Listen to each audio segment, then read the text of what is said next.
Bonjour chez vous, bienvenue pour cette première critique littéraire. Nous allons parler de Jessie de Stephen King. Donc c'est aux éditions J'ai lu. C'est un livre que j'ai payé pas très cher, quoi, 2 euros, voilà, d'occasion, quoi, et on en parle de suite. Jessie est une femme de 40 ans qui est mariée à un homme qui exerce la profession d'avocat. Ils décident de partir en week-end dans leur résidence secondaire, une villa complètement isolée du monde près d'un lac avec un nom imprononçable, le Kawashkamak. Bref, on rentre de suite dans le vif du sujet dès les premières pages. Jessie est attachée avec des menottes au montant d'un lit. Donc c'est un jeu sexuel qu'il pratique assez souvent. Mais pour cette fois-ci, Jessie ne veut vraiment pas le faire. Et à force de répéter à son con de mari qui ne veut pas la détacher, on commence à s'immerger dans les pensées de Jessie et on va découvrir et comprendre lors de descriptions extrêmement crues sous forme de flashback qui retracent leur vie de couple, qu'elle déteste son mari, qu'elle le trouve répugnant. Lui, de son côté, ne veut pas la détacher. Il est à deux doigts de la violer. D'ailleurs, c'est vraiment son intention. On retourne dans les pensées de Jessie et là on découvre deux petites voix qui lui parlent.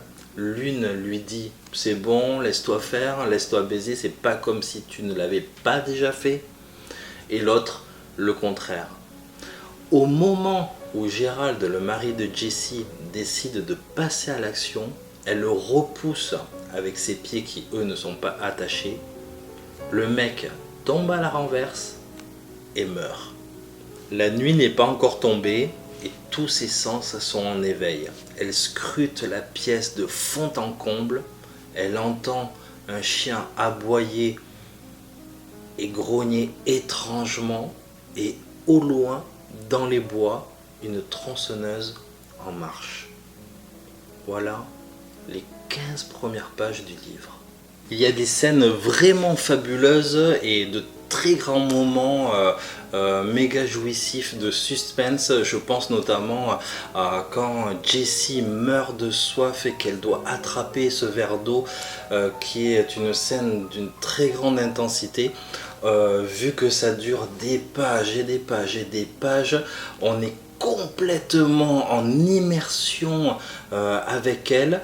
On a soif pour elle et on a aussi peur pour elle parce que par exemple quand le chien débarque dans la maison, que l'auteur le décrit comme méga affamé avec ce grognement et tout qui fout vraiment les jetons, la chair de poule, quoi. Eh bien ce qui est excellent aussi, c'est que il nous met à la place du chien, il nous explique son itinéraire et les circonstances, pourquoi il rentre dans cette maison. Ce qu'il y a de formidable, c'est que Stephen King ne nous narre pas juste une histoire linéaire. Il y a ces voix intérieures à Jessie qui vont la guider sur de bons ou de mauvais choix. Et vous savez, c'est comme vous êtes devant une vitrine de magasin et vous devez choisir par exemple un jeu vidéo ou un DVD ou un livre et vous dites, il y a une voix qui vous dit allez, vas-y putain, fais-toi plaisir et tout, quoi, ça va trop le faire, on va trop s'éclater et tout, et il y a l'autre voix qui vous dit attention, c'est la fin du mois, il faut bouffer, etc. et tout. Et Jessie, elle a plusieurs voix qui lui parlent. Donc en fait, est-ce que ça nous induit en erreur et tout? Est-ce que Jessie est folle? Est-ce que Jessie est schizophrène? Est-ce que Jessie va s'en sortir? Si oui, comment? Si non, comment ça se passe? Je vous invite vraiment à lire ce livre qui est un super huis clos. C'est pas le meilleur de Stephen King, mais ça reste un excellent livre. Merci d'avoir regardé cette vidéo, j'espère que je vous ai donné vraiment envie de lire ce livre, d'acheter ce livre. Bon, je pense que vous pouvez le trouver vraiment pour pas cher, c'est pas une rareté non plus. Au pire, neuf, il doit valoir 10 euros, vraiment tout cassé. À moins que votre deuxième voix intérieure vous dise attention à la fin du mois. Donc likez, partagez, abonnez-vous si ce n'est pas déjà fait.